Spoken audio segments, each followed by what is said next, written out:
Ya.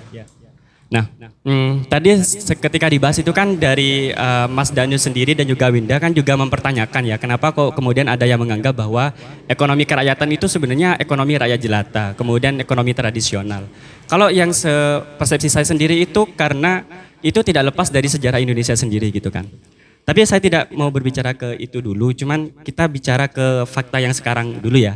Jadi kalau yang fakta sekarang itu kan kalau kita melihat kelas-kelas ekonomi di Indonesia itu kan ada kelas atas, kemudian kelas menengah dan kelas bawah gitu ya. Kemudian kita coba lihat dari karakteristik dari masing-masing kelas itu. Nah, di kelas bawah gitu ya. Jadi kalau kelas bawah ini biasanya kan ketika mau mencari uang itu kan biasanya untuk survive ya. Untuk survive, untuk bertahan hidup aja kan. Bukan untuk kayak memupuk modal, memupuk kekayaan kan seperti itu. Nah, sehingga ketika dari rakyat rakyat kecil yang ekonomi itu kemudian timbul kesadaran untuk kesadaran untuk berkooperatif secara kolektif melakukan usaha supaya bersama-sama meningkatkan kapasitas ekonominya. Nah, kemudian kalau kelas menengah sampai kelas atas itu biasanya memang lebih cenderung kepada kapitalisme karena mereka sudah sebenarnya lebih kepada individualistis gitu kan. Mereka sebenarnya tidak kemudian membutuhkan orang-orang kekuatan-kekuatan dari masyarakat lain untuk bekerja sama untuk memperoleh kekayaannya karena mereka sudah memiliki modal, pasti mereka lebih kepada profit oriented jadinya gitu kan. Nah, seperti yang kembali lagi ke yang disampaikan Bu Hatta, jadi kenapa kemudian bahwa ekonomi kerakyatan itu disebutkan bahwa ekonomi rakyat jelata? Karena menurut persepsi saya seperti yang dijelaskan tadi, bahwa ekonomi yang kelas bawah ini pastinya lebih membutuhkan untuk bekerja sama dengan orang-orang lain ketimbang kelas menengah sampai kelas atas gitu. Akhirnya mereka timbullah rasa-rasa untuk berkooperasi gitu kan. Nah, kemudian dari sejarah bangsa Indonesia sendiri kan Indonesia dijajah oleh oleh Belanda lebih 300 tahun kan. Nah, memang ada pendapat dari kayak Alfred Marshall itu kan mengatakan bahwa suatu generasi kalau misalkan terus dijajah, terus diperas dan terus bukan seperti yang di Indonesia itu, maka turun temurun dia akan terus susah berkembang gitu. Itu menurutnya gitu kan. Sehingga timbul ekonomi kerakyatan itu memang timbul dari Indonesia, dari budaya Indonesia karena memang sejarah Indonesia sendiri itu memang dijajah gitu. Sehingga timbul dari masyarakat itu kebutuhan untuk salah fokus. Emang dari rakyat kelas bawah yang memang berlatar belakang dari dijajah ini timbul untuk berkooperasi. Itu yang pertama dari saya. Kemudian berikutnya itu saya ingin mencoba menjelaskan persepsi saya kenapa kok sampai sekarang koperasi itu susah berkembang gitu kan. Kan sebenarnya ekonomi kerakyatan itu kan amanah undang-undang ya, ada di undang-undang. Jadi mau tidak mau kita laksanakan sebenarnya. Karena kita harus mengikuti undang-undang. Nah, cuman saya hanya menceritakan salah satu persepsi saya kenapa kemudian koperasi atau ekonomi kerakyatan ini susah berkembang di masyarakat karena memang di pendidikan kita sendiri. Ambil contoh ketika di perkuliahan, katakanlah saya sendiri di Fakultas Ekonomi itu lebih literatur akademiknya itu lebih dari barat gitu, bukan dari lokal gitu. Sehingga saya ketika belajar ekonomi konvensional di kampus saya itu kenapa tidak ada yang kemudian menjelaskan ekonomi kerakyatan yang dijelaskan oleh Bung Hatta ini, tidak ada, lebih kepada kapitalistik gitu. Nah, terus dari awal itu memang diinternalisasi ke kita gitu. Jadi setelah lulus ya jadinya kita anti berkooperasi, anti ekonomi kerakyatan gitu kan. Dan kemudian kalau saya lihat dari teman-teman saya ini menurut pandangan saya sendiri ya. Kalau kan banyak jenis sekali ya bentuk badan hukum seperti PT, CV gitu kan, firma. Nah, mereka itu memang lebih tertarik kepada PT, CV ataupun firma. Mereka kurang tertarik kepada koperasi gitu. Karena memang saya kira memang realistis ya alasannya ya. Pasti gajinya lebih besar bekerja di PT ketimbang bekerja di koperasi. Iya, realistis sih ya. Itu sih dari saya. Gak usah. Eh, saya ini kan orang yang awam sekali terhadap ekonomi, apalagi ada istilah ekonomi kerakyatan. Nah, karena bangsa Indonesia, mohon maaf ya, bukan bangsa, negara Indonesia itu selalu bangga mengeluarkan istilah-istilah baru ketimbang kemudian berpikir bagaimana sistemnya yang ingin dibangun. Saya risih Mas melihat fenomena ekonomi kita hari ini, karena tidak lain kita kan arus dari ekonomi kita kan bergantung pada pajak. Makanya saya sempat tanya kepada Mas Yugi beberapa minggu yang lalu terkait selain mencari keuntungan dari pajak enggak. Ternyata saya berpikir koperasi, justru koperasi di mata saya itu menjadi badan tabungan saja. Jadi mampu kreasinya hanya mengumpulkan duit dan tidak mampu bekerja. Kan hari ini kan hanya menjadi badan pengelola keuangan saja. Kalau koperasi kan setahu saya kan biasanya kompleks. Ada yang bekerja, ada yang mengelola uang, kemudian ada yang pihak akuntan. Nah, faktor dari ini kemudian malas untuk berkoperasi, karena semakin uang itu diendap di dalam suatu koperasi hanya untuk simpan pinjam terus, ini kan sama saja berarti tidak menemukan kreasi baru, hanya tahu hasilnya dari bagi hasil terus, bunga terus, kan kayak gitu.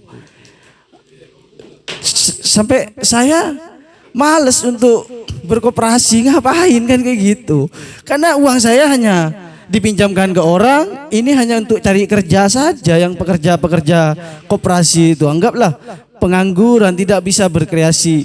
Beda kalau koperasi mungkin di Eropa, dia mampu bagaimana mengelola dari koperasinya itu mengelola lahan-lahan batu bara, lahan migas dan sebagainya. Koperasi kita mungkin mampunya ya, memang kita memang bangsa tempe ya.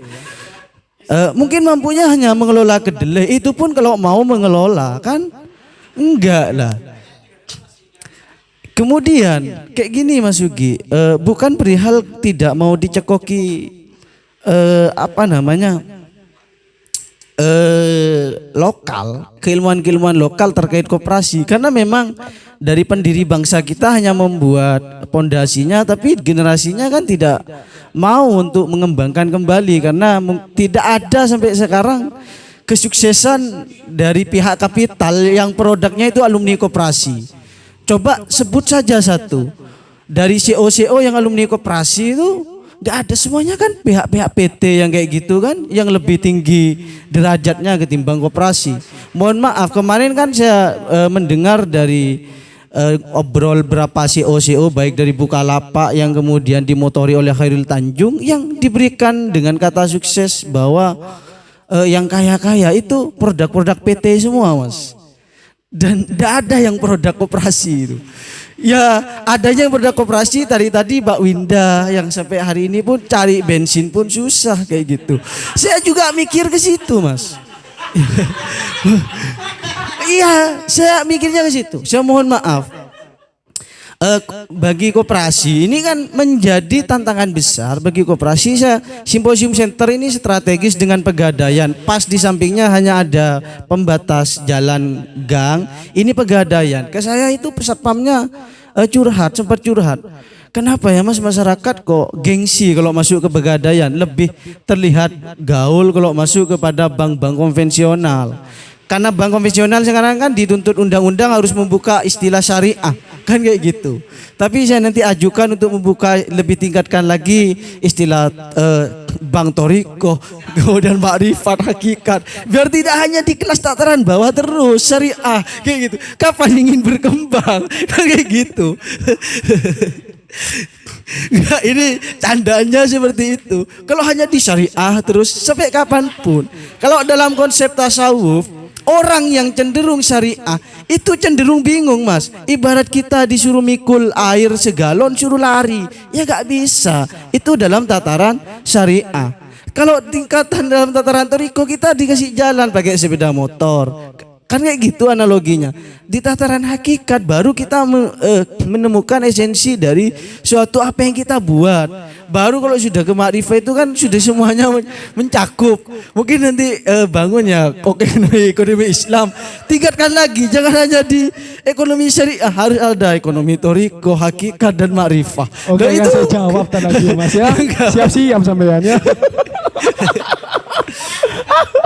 Jadi yang saya lihat sebenarnya kinerja dari koperasi itu tidak ada yang bisa menarik, memotivasi kalau dalam bahasa psikologi, membuat motivasi seseorang untuk ikut beda ya, korporasi dengan koperasi kan agak mirip ya.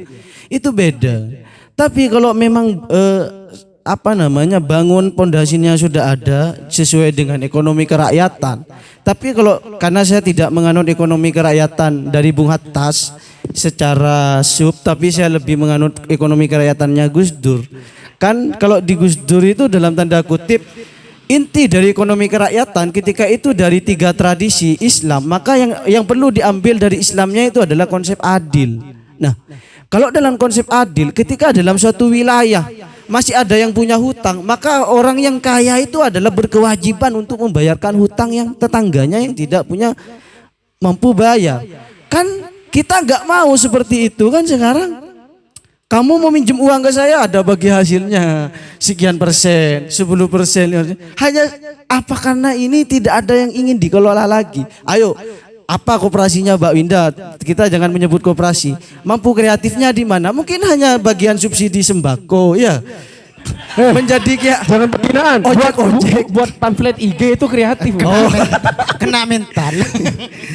Setahu saya kan hanya menjadi pengantar kurir untuk kepada ngambil hasil dari beras itu. Tidak mampu bagaimana petani-petani itu jangan lagi dibingungkan. Mohon maaf kalau di Madura setiap tahun itu hampir ada demo untuk harga tembakau, ya kan? Itu adalah kegagalan dari satu koperasi. Kok masih ada demo tembakau untuk harga yang turun? Itu adalah tugas koperasi. Ketika koperasi bergerak, maka harga dari petani itu kan akan sejahtera, toh Mas. Gara-gara itu mereka lari dari koperasi, Mas, lebih milih minjem kepada bank uangnya untuk hidup. Nah, ini BUMDes sekarang. BUMDes mampunya hanya, kalau mohon maaf, di desa saya, di desa Belumpungan, mampunya hanya buat futsal. Dari perputaran uang bagaimana? Uang 300 juta buat futsal. Hanya 1 jam 30.000. Dalam sehari ada 24 jam. Berarti 30.000 kali 24. Itu hasilnya. Mau gimana cepat kembalikan modal? Kan logikanya kayak gitu kalau pakai logika konsep ekonomi. Kalau ingin kita canggih, 30.000 sejam nyewa lapangan itu BUMDes. Dalam sehari semalam 24 jam, 30.000 kali 24. Berarti itu hasilnya. Kapan mau mengembalikan 300 juta? Membutuhkan berapa bulan? Belum listriknya, belum perbaikannya. Itu adalah konsep sederhana dalam membangun ekonomi. Kan kayak gitu kan? Itu sederhananya kan kayak gitu.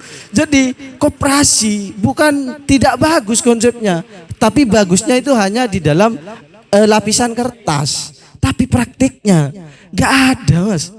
Apalagi kita yang instan, iya kan? Ayo, bagaimana Indonesia ingin menggambarkan ini konsep Pak Jokowi yang terbaru ini UMKM. Ini jangan-jangan nanti di akhir periodenya kolab. Sebagaimana dulu masa SBY itu ada bank namanya Bank Pundi. Sampai hari ini nggak ada.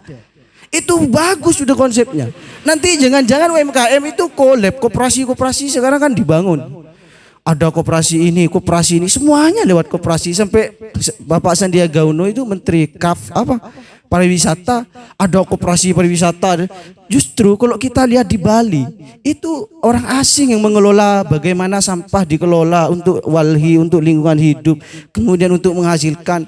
Sampai menjual gelang itu ada organisasi di Bali, itu organisasi asing, menjual gelang di Eropa, biayanya dari hasil gelangnya itu hanya untuk membersihkan Bali, padahal itu tugas pemerintah. Apa yang kita bisa hari ini dalam koperasi? Maka kita akan tetap menjadi penonton. Saya gak tertarik sama sekali. Saya itu jaga koperasi, mohon maaf 2 tahun. Saya dulu penjaga koperasi. Bagi saya ini kok momen nih. Mau apa namanya teknologinya saja untuk membuat program software bagaimana cara pengeluaran masuk dalam sisi akuntan. Kan saya awam, ini kok ribet seperti ini. Saya mohon maaf ketika itu saya langsung ke Bank BCA. Saya lihat, oh ini kok mudah. Sekarang ATM hilang tinggal langsung online, cheat keluar ya kan. Kalau koperasi masih ada apa namanya itu? Motoroba. Ya, ada apa? Ritualnya ya, ada ritualnya. Harus ambil wudhu dulu, baru nanti akad, ya kan ya? Baca niat. Syahadat, bismillahirrahmanirrahim. Semuanya yang ada di dalam masjid ditaruh di koperasi. Itu bukan tempatnya. Sedangkan di masjid kita agak boleh berekonomi. Kan kayak gitu. Dalam konsep PHI saya sangat menolak. Iya itu ribet. Padahal itu hanya dari sisi filologi kan. Makanya wanti-wanti seperti Gus Dur, assalamualaikum mirip sama saja dengan mengucapkan selamat pagi. Itu biar kita tidak literal, biar tidak ribet. Maka bahasa Mas Bano yang ke saya, konsep Islam itu Kak, konsep ekonomi Islam itu gak bisa diajak perang. Karena mampunya hanya bertahan. Karena ada istilah sabar. Iya kan ya? Iya. Gak bisa untuk perang Mas. Makanya jangan mempertanyakan hal bagaimana untuk Indonesia maju. Karena gak bisa untuk perang. Iya. Gak bisa. Untuk kiper saja. Biar tidak kebobolan. Itu pun masih kebobolan oleh serangan-serangan. Sampai hari ini kan. Apa ada koperasi-koperasi seperti apa yang mengatasnamakan rakyat menguasai satu kekayaan alam yang besar di Indonesia? Ada enggak? Ayo Danon yang di Pasuruan, di Pandaan itu punya siapa? Itu kan kayak gitu logikanya. CV semua PT. Nah, maka kata saya ekonomi kerakyatan itu mendingan dibangun lagi dan dikorek lagi sesuai dengan melakukan riset-riset terbaru. Contoh, kita fokus kepada pasar tradisional. Di mana pasar tradisional tidak rata-rata 80% masyarakat kita itu gaptek. Maka jangan disodorkan aplikasi-aplikasi koperasi. Tidak akan minat, tidak akan bermotif, harus memiliki kreasi yang lain. Contoh bagaimana penggerak, tukang kumpulkan pakai tradisional sesuai dengan tempatnya kan kayak gitu. Kalau hari ini ya Mas Yugi, konsep koperasi itu pengen dikantor-kantorkan, pengen modern-modernkan. Yang ingin dihadapi rakyat yang notabene-nya adalah tradisional, tidak tahu teknologi, ya gak mungkin berkembang Mas. Kan iya, beda kalau bank-bank konvensional memang khusus kapital. Kan kayak gitu. Walaupun sampai hari ini saya gak punya rekening bank konvensional, bukan saya penganut bank itu haram, enggak. Tapi memang sering diblokir punya saya kan kayak gitu. Enggak, karena saya menganut.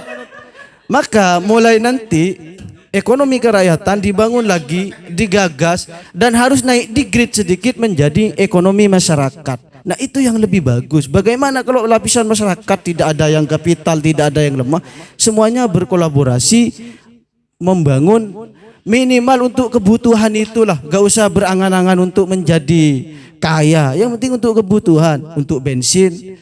Ya, kalau kayak Mbak Winda 3 bulan jaga koperasi, saya tanya, digaji Pak?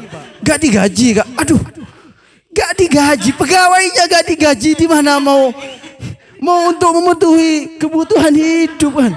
Mungkin koperasi sari. Ada sabar, syukur dan syukurin. Makanya ini adalah korban dari koperasi syariah. Seandainya dinaikkan dikit ke koperasi Toriko, dia sudah tidak mau bisa terbang kan enak, gak usah mengeluang bensin. Kalau masih dari rumah menuju koperasi itu masih membutuhkan bensin, maka jangan macam-macam untuk tidak mengambil gaji. Bahaya, Anda membunuh diri Anda sendiri yang dilarang di dalam konsep Al-Quran. Janganlah kamu mendolimi diri kamu sendiri kan kayak gitu. Sadaqallahul adzim, itu dari saya. Oke. Kalau saya panas itu. Oke, seperti ini. Tapi memang bahaya juga kalau nanti pakai koperasi Toriko. Karena kalau gak punya uang bisa dikir. Oke. Untung tadi redaksi yang dibawa itu syariah. Jadi saya gak memanas meskipun sejalan dengan jurusan saya. Maka demikian karena syariah itu tidak hanya dimiliki oleh Islam. Oke. Persoalan tadi dari Mbak Winda dan Mas Sugi bahkan semacam mengelulukan atau mengkambing hitamkan tiadanya minat masyarakat atau rakyat ke koperasi. Saya kemarin tuh sempat melakukan riset kecil-kecilan, tapi bukan skripsi. Enggak. Iya, karena itu saya. Ternyata memang baik terhadap ekonomi Islam maupun koperasi. Kenapa minatnya sedikit dan lebih ke bank? Di lain hal persoalan popularitas ya, atau gaya-gayaan. Mereka itu sebenarnya memandang antara koperasi ataupun apa yang berlibar syariah itu tidak jauh beda dan tidak ada bedanya dengan bank konvensional itu sendiri. Jadi apa bedanya bagi mereka? Atau bahkan mereka parahnya mereka merasa lebih terdolimi. Kemarin sedikit saya teman-teman saya ini mengambil sampel tempatnya di Pemekasan, di salah satu kecamatan P awal di Pademau ya kemarin. Iya, nama orangnya itu. Bahaya. Nah, sehingga pertanyaan Mbak Winda saat berbicara seakan-akan realita yang terjadi sekarang bertentangan dengan teori yang dibangun oleh Bung Hatta, itu sebenarnya sudah disampaikan oleh pemantik di awal. Setidaknya berbicara persoalan macam-macam koperasi. Ada koperasi kredit atau simpan pinjam, ada konsumsi, produksi. Dan yang saya lihat sebenarnya koperasi yang katanya merupakan tafsir jalan lain dari mazhab sosialisme dan kapitalisme, itu sebenarnya kalau bagi saya lebih ke kapitalisme. Kenapa? Koperasi yang berdiri sekarang itu lebih mencolok ke profit oriented semua. Jadi berbicara keuntungan terus. Sehingga tidak ada, ini sudah survei. Dan saya minta sampel contoh juga di mana koperasi yang memang benar-benar bergerak di bidang produksi ataupun konsumsi. Meskipun ada, saya rasa perbandingan itu 1:1000 gitu loh. Karena semua sudut pandangnya itu bukan lagi kekeluargaan atau bukan lagi kerakyatan, tapi profit oriented. Sampai pun kadang saat berbicara persoalan pinjaman, yang seharusnya kalau berbicara kerakyatan, pinjaman itu sebenarnya kan dimensi sosial. Dalam hal kalau bahasanya ekonomi Islam, saya bawa ekonomi Islam. Janganlah. Oh iya, ekonomi syariah, karena kebelasan sedikit nanti gak apa-apa, bisa syariah agama lain, bukan syariah agama Islam. Bukan, Cok. Oke.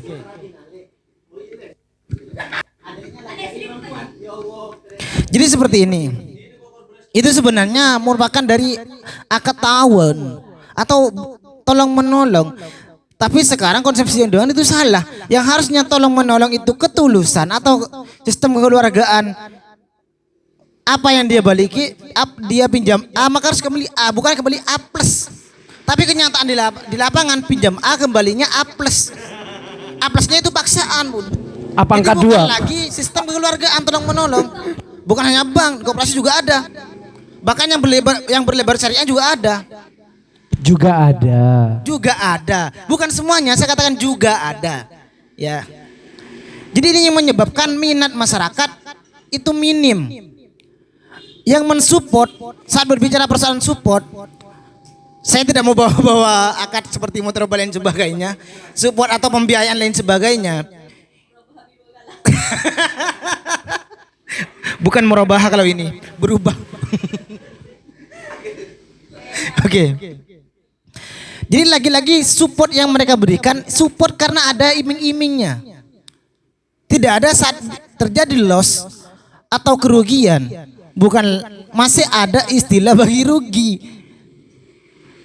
Jadi istilah kerakyatan yang di asas kerakyatan itu terpandang memang hanya apa ya? Hanya sebatas teoritik saja. Belum lagi seakan-akan kalau bagi saya ekonomi kerakyatan yang dibangun terutama koperasi itu lebih tepatnya bahasa kasarnya itu kacung pemerintah. Kenapa saya berani berkata kacung pemerintah? Karena pertama, ciri khas dari ekonomi kerakyatan ini berbicara peran vital dari pemerintahan. Jika pemerintahan yang pro rakyat itu wajar, pasti akan berjalan seimbang. Tapi manakala pemerintahannya sudah lagi pro rakyat, maka aturan kalau kata Bano itu bukan masih bisa diamandemen berdasarkan kepentingan yang diinginkan, berdasarkan keuntungan yang ingin dicapai. Jadi lagi-lagi kerakyatan itu terbantahkan kembali. Sehingga segala aturan yang ada itu harus berdasarkan pemerintah, bukan berdasarkan kebutuhan yang ada di rakyat. Mungkin hanya itu saya.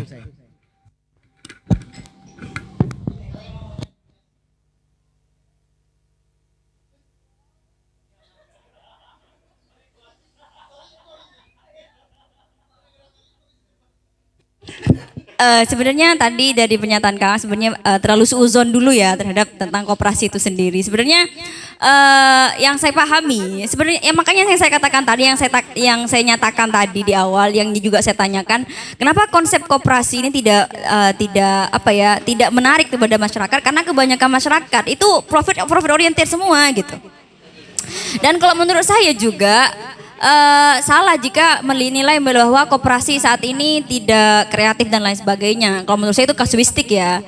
Karena begini sekali lagi, ketika masyarakatnya tidak ingin membangun, maksudnya tidak ingin membangun perekonomian mereka sendiri, maka susah untuk koperasi ini untuk mengkoordinir misalnya atau ingin masuk ke dalam sektor itu untuk sama-sama membangun gitu loh.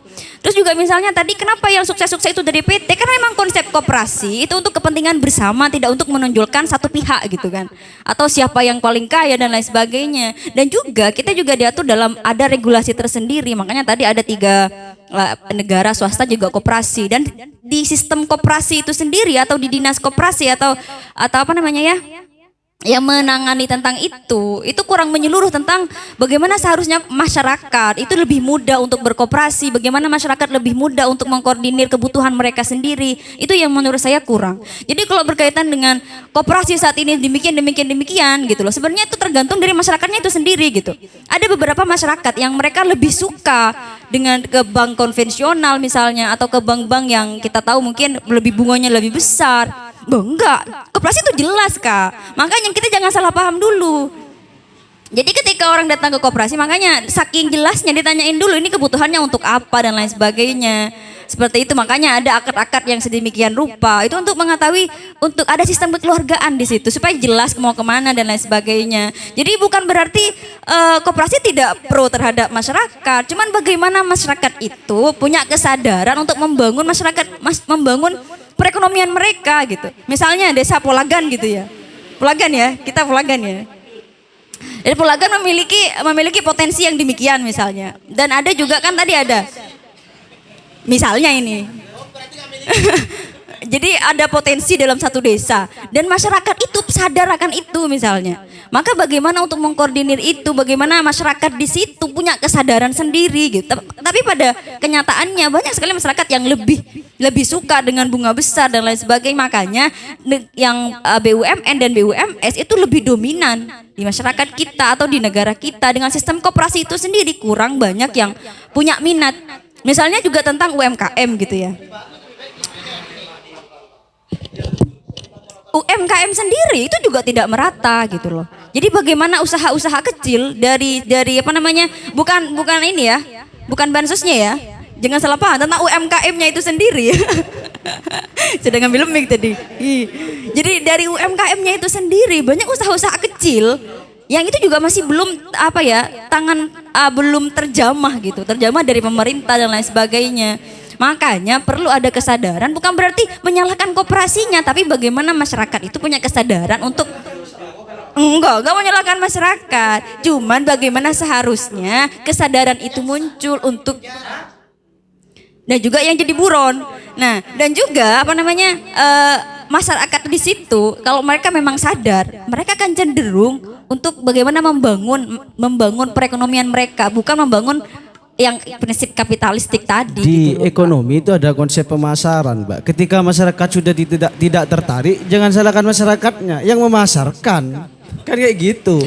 Bukan begitu, Kak. Kalau pemasaran lebih Iya, tapi kan begini, iya kan kesadaran untuk membangun desanya, untuk membangun perekonomian bersama, bukan perekonomian pribadi. Misalnya kasus tembakau tadi, ya kan ada banyak monopoli kan. Jadi seharusnya satu kelompok itu mereka untuk membentuk, untuk mengendalikan harga pasar dan bagaimana juga mengetahui regulasi dari pemerintah. Itu mereka membentuk itu gitu. Jadi jangan salahkan koperasi yang ada sekarang. Dan juga kalau tadi menyinggung koperasinya saya, kenapa nggak ada gaji dan uang bensin masih pas-pasan? Sebenarnya karena sistemnya kekeluargaan gitu. Karena belum sabar. Ya Allah. Belum. Di Karena rumah- begini. Di rumah orang tua nggak sayur bensin. Bentar. Ini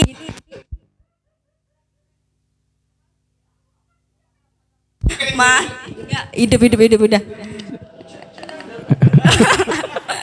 Karena begini kan, sekali lagi ketika bukan berarti mungkin dengan bahasa bukan gaji gitu. Cuman ada beberapa memang insentif-insentif bonus-bonus yang ada gitu kan. Dan karena kita juga sedang membangun, bukan dalam bertahan maupun menyerang gitu loh. Masih dalam proses membangun gitu. Jadi untuk membangun itu kita masih ada kooperatif, karena koperasi jadi kooperatif. Bagaimana seharusnya kita menentukan arah mau dibawa kemana koperasi ini gitu. Dan juga ada beberapa tahapan, ada konsumsi, produksi dan juga yang lain saya lupa. Nah itu makanya tiap koperasi itu tuh punya spesifikasinya masing-masing. Itu sih kalau menurut saya. Jadi kalau dari prinsip itu sendiri udah bagus. Silakan, kayaknya Kak Faki mau siapa Kak? Cek. Ternyata ini adalah sampel dari salah satu penggerak koperasi. Tidak ingin diberikan masukan. Bagaimana ingin? Enggak Kak, bukan Apa tidak namanya? mau memberikan masukan. Sebenarnya ini juga saya resah sebenarnya. Ini Koperasi ke depan ingin ingin terus maju kayak gitu kan. Kalau dalam konsep ekonomi itu ada pemasaran, Mbak. Jangan kan, makanya ada kata-kata kan, orang sukses itu tidak diukur dengan pakaian harus berjas seperti pemantik ataupun pakai pantofel, karena Maria Ozawa saja sukses tanpa busana kan kayak gitu. Itu adalah model dari pemasaran. Ya ini guyonannya kayak gitu ya. Tapi kayak gini Pak ya. Nanti teman-teman ekonomi yang sedang ingin melakukan riset, coba riset. Pesantren-pesantren itu kan punya koperasi sekarang yang berbentuk toko. Apakah murni itu dari masyarakat, dari baik pemodalnya? Kemarin saya mendapat bocoran, ternyata di berbagai pesantren itu masih bergantung kepada pihak kapital. Yang kalian tahu yang punya ada salah satu kayak toko-toko Indomaret, Alfamart itu juga menaruh saham kepada yang berupa syariah kayak gitu kan. Nah, itu yang sebenarnya menjadi kegelisahan ketika sudah tidak diberdayakan penggerak koperasinya.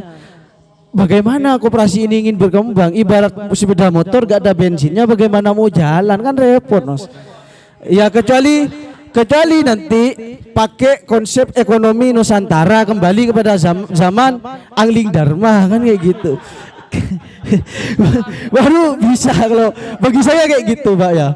Maka perlu ada kajian ulang, koperasi ini mau gerak di bidang apa. Kan banyak sebenarnya koperasi yang perlu dikoperasikan.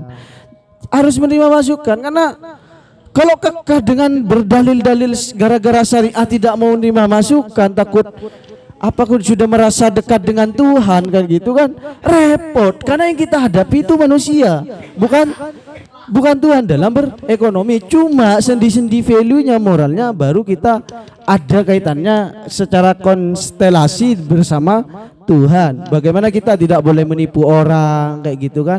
Setahu saya bunga yang diberikan oleh syariah itu sudah besar, lebih besar ketimbang yang konvensional. Teman saya itu katanya naruh 100 juta dalam 1 tahun bisa balik, bisa hasilnya 100 juta.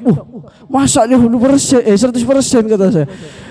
Sehingga saya tawarkan dengan konsep saya, bagaimana saya dulu menyusun koperasi yang bekerja sama dengan Bank Nasional Indonesia.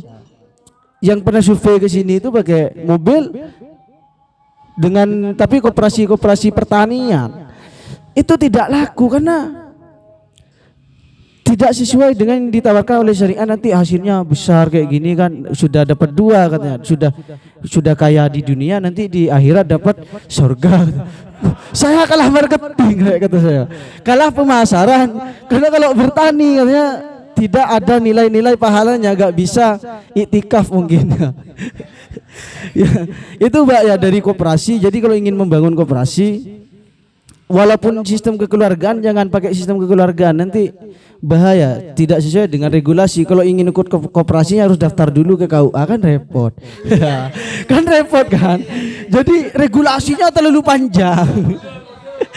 Karena pakai sistem kekeluargaan. Jadi pakai bahasa sistem kebersamaan saja kan, biar Itu dari hatta keluarga. iya, biar enak. Ya kan kalau dulu kan belum ada bahasa kebersamaan, belum viral ya. Karena kita kan mengikuti filologi yang viral hari ini ya.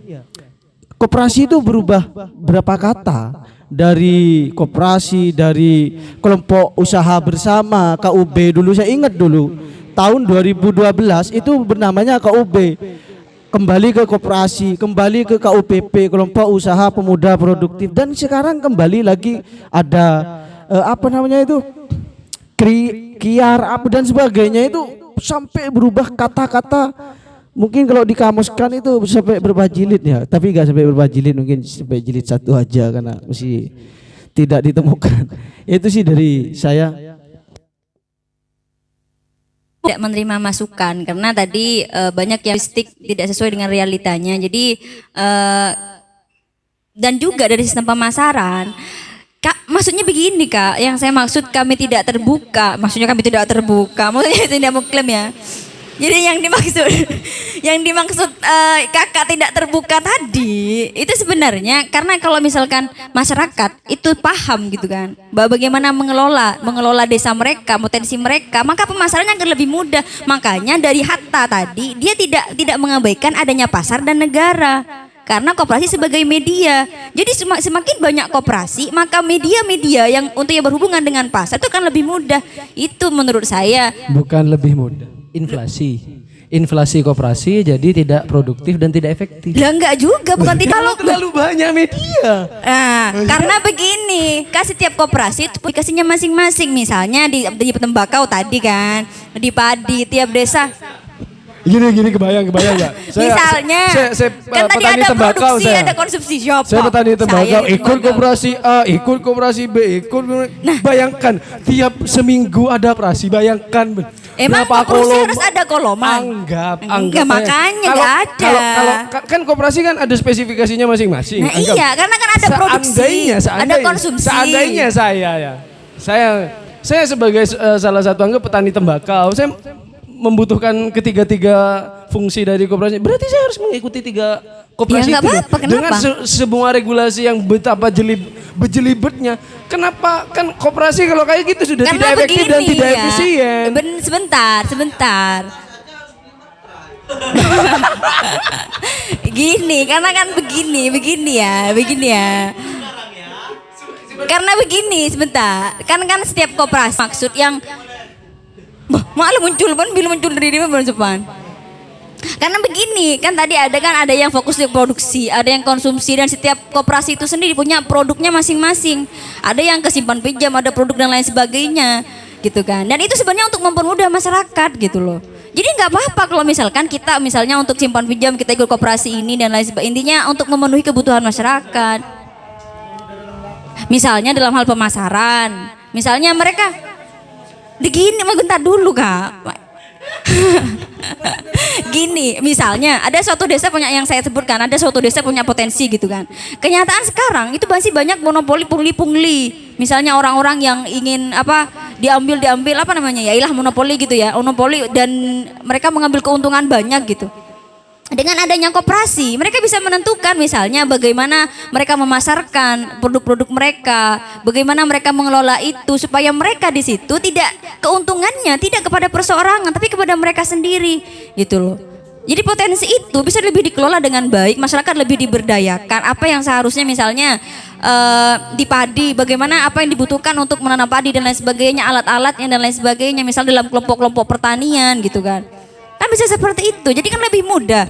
Regulasi ke negara juga tentang bagaimana harga pasar dan lain sebagainya itu kan lebih mudah. Gitu sih yang seharusnya, menurut saya begitu.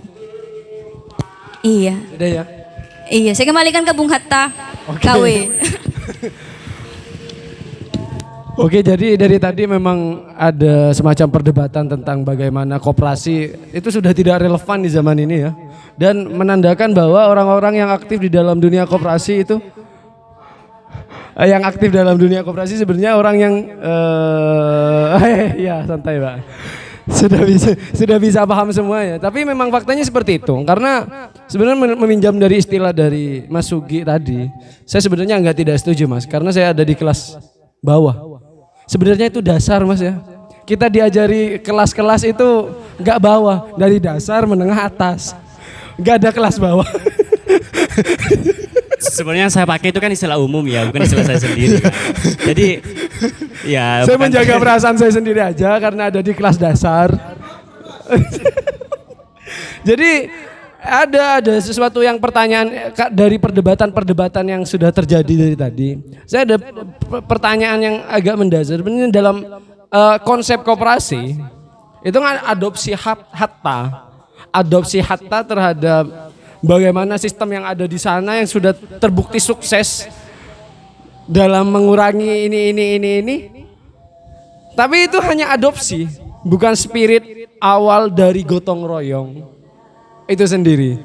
Jadi yang menjadi pertanyaan saya, apakah koperasi itu memang harus dipatenkan sebagai satuan hukum yang memang tidak bisa dialihfungsikan atau dirubah bentuk atau diupdate atau gimana di amandemen boleh. Kayaknya koperasi udah masuk ya. Harus diamandemen. Apakah koperasi memang harus sedemikian ortodoknya sehingga bentuk paten secara formal koperasi itu memang harus ada? Kenapa sih pemantik harus bertanya ya? Oke, saya coba menjawab ya pertanyaan Mas tadi ya. Jadi sebenarnya yang kemudian konsepsi ekonomi dari Bung Hatta itu bukan berarti semua usaha itu harus berbentuk koperasi gitu. Tapi koperasi itu lebih yang di dalam isinya Bung Hatta itu malah disebutkan itu bukan koperasi yang pertama kali dijabarkan, tapi lebih kepada sifatnya yaitu kooperasi. Gitu. Jadi bukan berarti semua usaha harus berbentuk koperasi, bukan berarti harus koperasi paten, bukan berarti hanya koperasi yang kemudian mencerminkan ekonomi kerakyatan gitu. Tapi kooperasi gitu. Jadi mau berbentuk PT, CV, firma yang lain-lain itu sebenarnya bisa berkooperasi juga gitu. Jadi kita semestinya dalam membahas ini saya kira harus membatasi, mendefinisikan bahwa yang dimaksud dari ekonomi kerakyatan itu adalah kooperasi gitu kan, bukan hanya berbentuk usaha koperasi gitu. Nah, sebenarnya itu Mas yang saya pengen dengarkan dari tadi. Soalnya saya juga terngiang-ngiang, apakah Bung Hatta itu menahan kepada konsep formal suatu koperasi, suatu lembaga hukum yang susunannya segini-gini, bentuknya segini-gini. Sedangkan kita sudah menguasai spirit dasar kita bahwa kita menganut spirit kekeluargaan. Semangat bagaimana yang saya baca tentang konsepsi Bung Hatta. Dia setuju dengan konsep koperasi karena memang ada satu kesesuaian prinsip gotong royong, prinsip kekeluargaan yang ada dalam relasi bentuk antara satu individu dan individu lainnya dalam satu lembaga hukum tadi, lembaga koperasi. Jadi yang sebenarnya ditolak dari Hatta, yang seperti dituliskan oleh Muhammad Hatta di situ adalah bagaimana relasi antar individu itu berupa antara majikan dan buruh. Jadi kenapa apa ini satu hal yang tidak mungkin? Apa sesuatu hal ini adalah hal yang sebenarnya agak utopis mungkin ya. Apakah di Indonesia tidak bisa menerapkan korporasi itu? Saya nggak bicara koperasi, Bang. Korporasi, perusahaan. Korporasi itu dalam satu tatanan relasi antar individu yang ada di dalamnya menganut sistem kekeluargaan, apakah tidak bisa? Dan itu disahkan secara hukum. Sehingga tidak ada lagi di Indonesia yang beratasnamakan buruh lagi. Dan itu dalam aspek efektivitas lebih bisa membangun dalam ranah meraih pangsa pasar itu. Makanya memang saya suka diskusi dengan Prof. Aang tentang bagaimana ekonomi syariah itu sebenarnya tidak bisa. Iya, saudaranya Prof. Kembar loh Mbak, sama-sama belum nikah. Ya, jadi tentang bagaimana sesuatu yang menjadikan apa itu? Meme lah, meme ya. Kalau bahasanya kita itu meme. Yang dijadikan meme-meme oleh kaum kapitalistik itu. Tentang meskipun ekonomi kerakyatan ini bukan bagian atau jalan lain ya Mas Ali ya. Jalan lain dari paham sosialisme dan komunisme. Tapi ini mengandung satu maksud yang sama tentang pemerataan. Cuma mungkin agak lebih modern sedikit. Cuma yang menjadi rancu, apa yang mau diratakan? Kalau tidak ada tanah gundukan kan seperti itu. Iya. Sekarang kita adanya cuma lobang gitu ada loh. Kita mau meratakan apa? Sedangkan untuk menutup lobang, kita membutuhkan tanah gundukan. Jadi ini yang menjadi rancu tentang pemerataan yang ada di Indonesia. Saat bagaimana kita di negara ini terdiri dari lubang-lubang dan tidak ada gundukan satu kali pun di sini. Kita memeratakan sesuatu. Jadi apakah pemerataan yang secara formal paten dengan ranah ortodoksi itu kita artikan kita harus melubangi semua yang sebelumnya tidak lubang demi aspek pemerataan? Jadi dilihat dari secara filologi ekonomi kerakyatan, ada sebagian orang yang mendefinisikan bahwa di sini ekonomi kerakyatan itu adalah ekonomi yang ditopang oleh ekonomi rakyatnya. Jadi iya, maksudnya jadi nggak salah Mas Aang, kenapa kita kok sebagai negara Indonesia itu hidup di pajak? Karena kita menganut ekonomi kerakyatan. Ekonomi negara kita itu adalah ekonomi yang dijamin dengan ekonomi rakyatnya. Memang seperti itu. Memang seperti itu. Iya, ekonomi demokrasi seperti itu. Jadi memang letak kemajuan atau kemunduran suatu bangsa itu bergantung kepada rakyat yang mayoritas ini. Yang mayoritas jadi beban keluarga ini. Beban keluarga, beban negara. Bahkan sampai ada yang berdoa, ya Allah angkatlah beban keluargaku selain aku. Jadi besoknya Mas Aang latihan. Mas, bercanda Mas. Gak COVID kan, sehat kan. Jadi itu yang sebenarnya pertanyaan. Oh Prof Mis. Katanya Mbak Winda tadi sebagai sahabat terdekat sampean itu saudara kembar. Jadi oh, mungkin dari perspektif Cak Munir.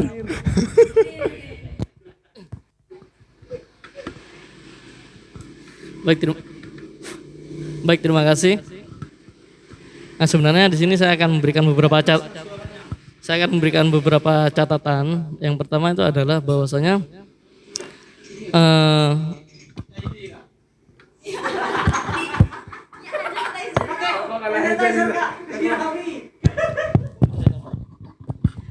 di sini yang pertama adalah perlu kita ketahui bersama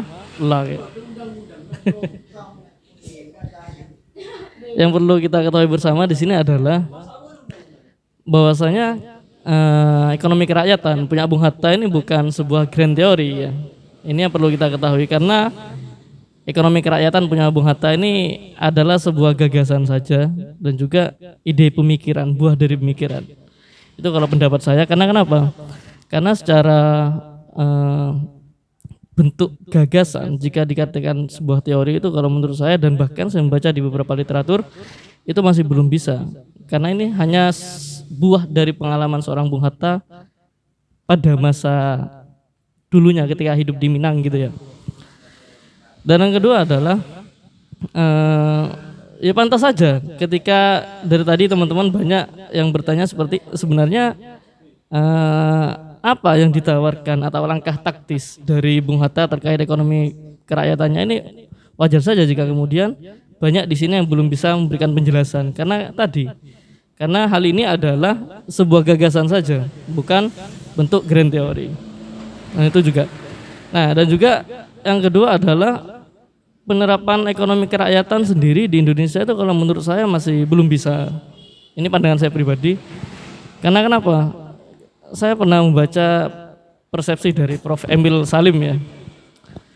Kalau kita melihat sistem ekonomi di Indonesia pasca revolusi, pasca 45, itu sistem ekonominya layaknya jam dinding, mulai dari angka 9 sampai angka 3. Jadi mulai bergerak dari arah sektor kiri, kemudian bergegas sampai hari ini itu beralih pada sektor kanan. Artinya kenapa? Artinya di sini adalah bahwasanya pandangan dari Prof. Emil Salim tersebut mengatakan bahwasanya sistem ekonomi di Indonesia itu tidak lepas dari dua itu, antara kiri dan kanan. Sehingga meskipun sampai hari ini sistem ekonomi kita misalnya dalam UUD mengatakan bahwasanya sistem ekonomi kita ekonomi Pancasila, itu menurut saya hanya bagaimana itu hanya iming-iming saja pada masyarakat. Dan selanjutnya adalah sebenarnya konsep ekonomi kerakyatan ini tidak hanya berhenti di Bung Hatta. Kalau ini kita perlu ketahui bersama karena ini sudah banyak beberapa tokoh yang mengembangkan seperti halnya tadi yang dijelaskan oleh Mantik, ada Muhammad Yamin dan lain sebagainya. Bahkan yang paling fenomenal itu ada seorang tokoh namanya Prof. Mubiarto, mantan dosen UGM ya. Jadi Prof. Mubiarto ini pernah menggagas atau bahkan pernah melanjutkan dari ekonomi kerakyatan milik Bung Hatta itu kan, bahkan pemikirannya itu menjadi salah satu solusi dari beberapa ketimpangan sistem ekonomi di Indonesia hari ini. Nah, tapi tetap itu seperti yang saya katakan di awal tadi, meskipun gagasan dari Mubiarto tersebut tentang ekonomi kerakyatan sangat fenomenal dan banyak dikutip oleh beberapa orang, tapi tetap itu hanya selesai di tataran gagasan saja, karena itu hanya buah pemikiran, bukan bentuk teori. Makanya yang pertama itu adalah kegagalan bagaimana seorang penggagas mengkonsep sebuah buah pemikiran, itu yang pertama. Dan yang kedua adalah bagaimana peran negara sebenarnya ini yang menjadi peran sentral kalau dalam gagasan ekonomi kerakyatan itu berkecimpung dalam tatanan seperti ini. Ya, contohnya saja, jujur saja ketika kita berbicara masalah lockdown hari ini ya, masalah bagaimana di masa-masa pandemi seperti ini. Kan ekonomi yang kita anut saat ini adalah ekonomi Pancasila, berlandaskan gotong royong. Nah, ketika kita berbicara masalah pandemi, di mana krisis itu terjadi di mana-mana. Nah, yang menjadi persoalan adalah bagaimana kemudian pemerintah dengan strategi komunikasinya itu gagal menyampaikan bahwasanya sebenarnya kenapa kok negara ini menerapkan PPKM, kok bukan karantina? Karena itu yang pertama adalah pemerintah tidak mau menciptakan kedaulatan rakyat. Kedaulatan rakyat di mana? Seperti halnya membagi-bagikan sembako, subsidi atau lain sebagainya. Itu salah satu prinsip dari lockdown atau karantina. Ini juga menjadi salah satu PR kita sebenarnya. Untuk mempertimbangkan bagaimana sistem ekonomi kita hari ini masih belum bisa untuk mencapai kedaulatan rakyat. Jadi seperti itu.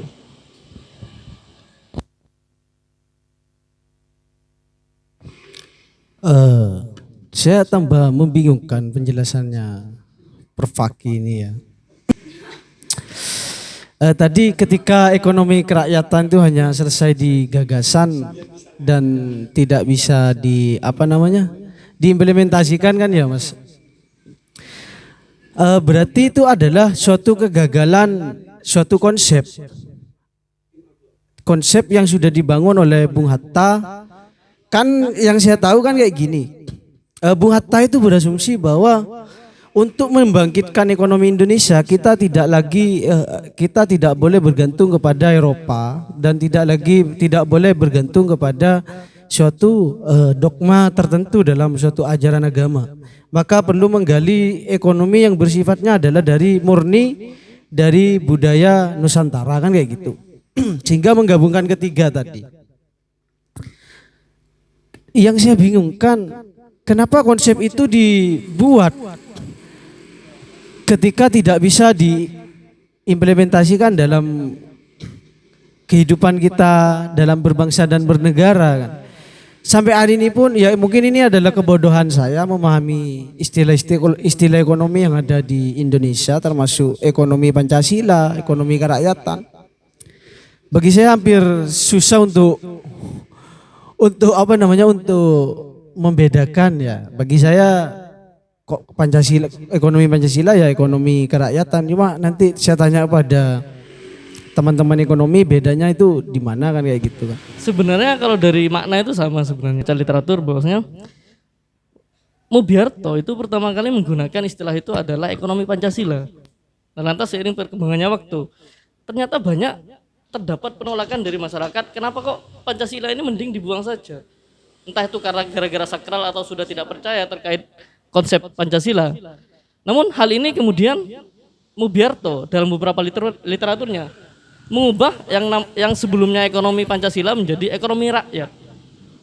Ini menjadi salah satu kegagalan, dan juga adalah ternyata kenapa kok gagasan Hatta terkait ekonomi kerakyatan itu juga gagal. Ternyata salah satu faktornya itu adalah bagaimana kontestasi politik pada waktu itu.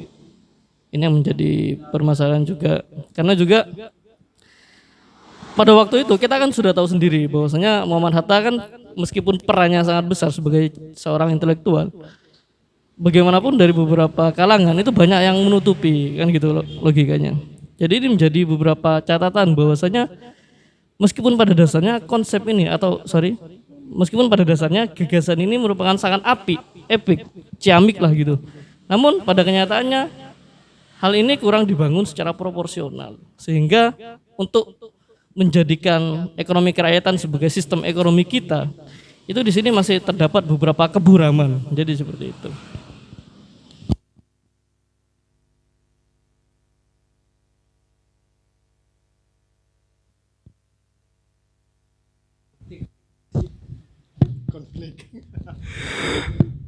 Oke, jadi ya benar katanya Prof. Fakih barusan bahwa ada Prof. Mubiarto ya. Jadi dulu itu Kak dirubah menjadi ekonomi kerakyatan karena kata Pancasila itu sudah terkotori oleh bau-bau Orde Baru.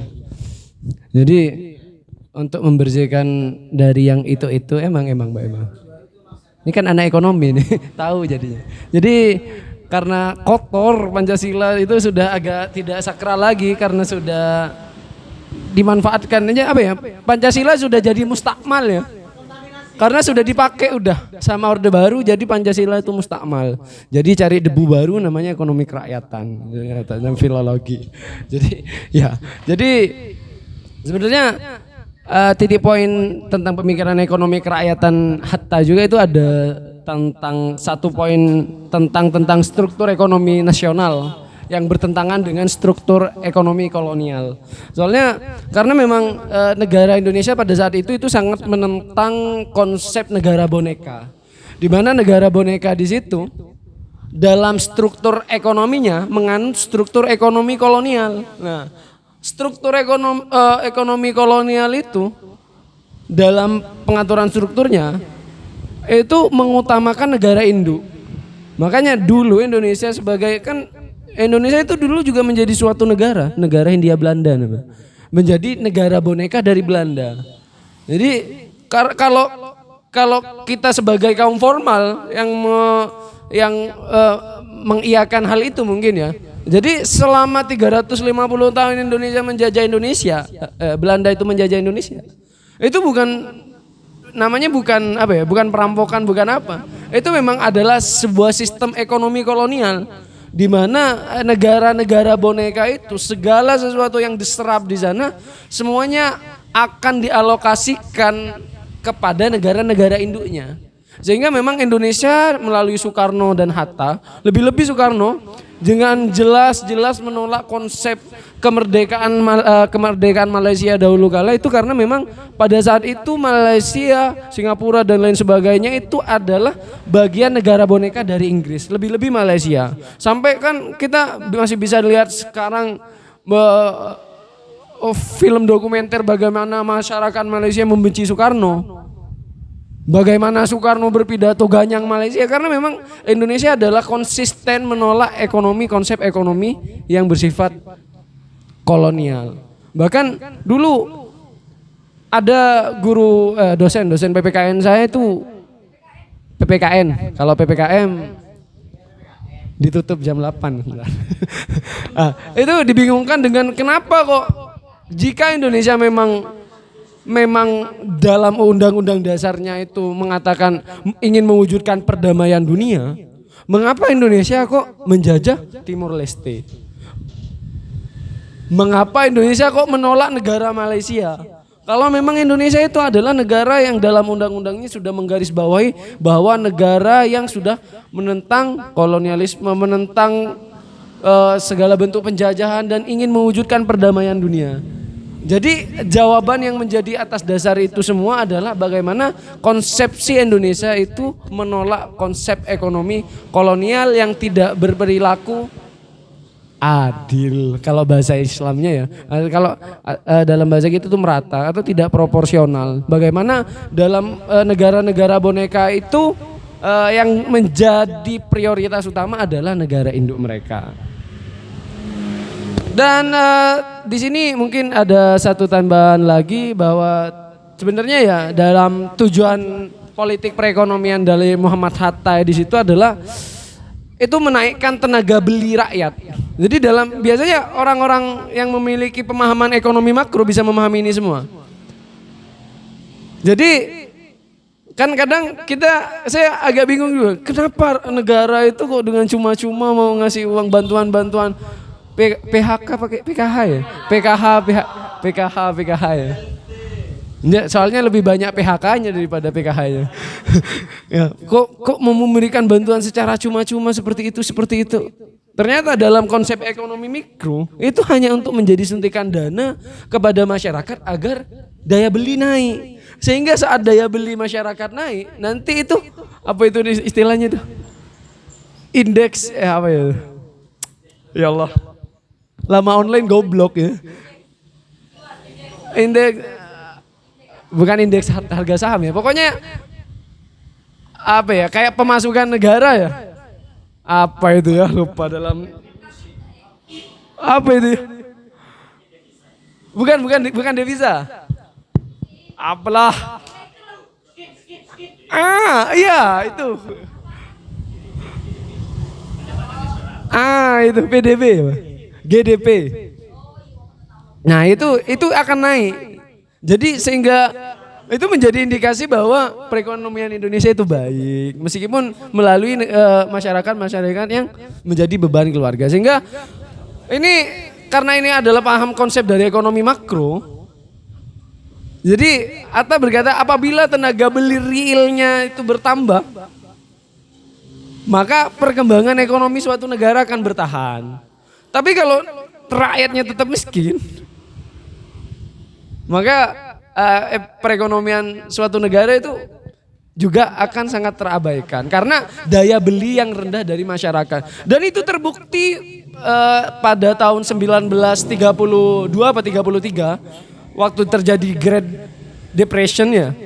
Itu juga karena ada salah satunya yang dikritik oleh George Soros, seorang praktisi kapitalis di Amerika. George Soros itu praktisi kapitalis.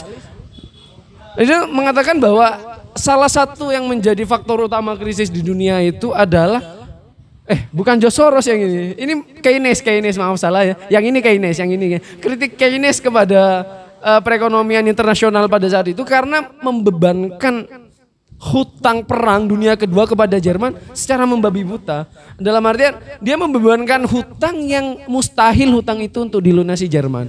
Dan itu menjadikan Jerman tidak berjalan secara perekonomian dan itu membuat perekonomian di Eropa yang ketidakberdayaan ekonomi Jerman pada saat itu melampiaskan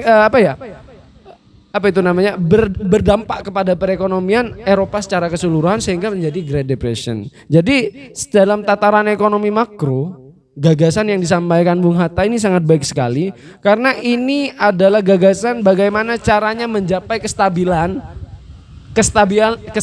ekonomi nasional. Jadi kayaknya daripada kata-kata pemerataan, kestabilan itu lebih rasional. Kestabilan ekonomi itu lebih rasional dan lebih tidak utopis untuk dicapai. Mungkin ada penengahan konflik lagi. Kalau nggak ada saya mau akan ngasih konflik baru atau kita tutup saja. Oke, mungkin sekian dari saya. Karena memang sudah tidak ada yang bisa. Iya, mungkin Mbak Wina mau bertanya lagi? sudah 2 jam lebih ini. Kita akan lanjutkan diskusi secara non formal di balik layar YouTube. Mungkin sekian dari kami. Jangan lupa like, komen, dan subscribe. Dan jangan lupa rayakan hari ulang tahun yang ke-118 Muhammad Hatta di tanggal 12 Agustus nanti. Dan sepertinya editor kita pasti akan buat itu ya. Mungkin sekian dari kami semua, dari Sobat Simposium. Mohon maaf atas segala hilaf, salah, dan gurauan yang berlebih. Wassalamualaikum warahmatullahi wabarakatuh.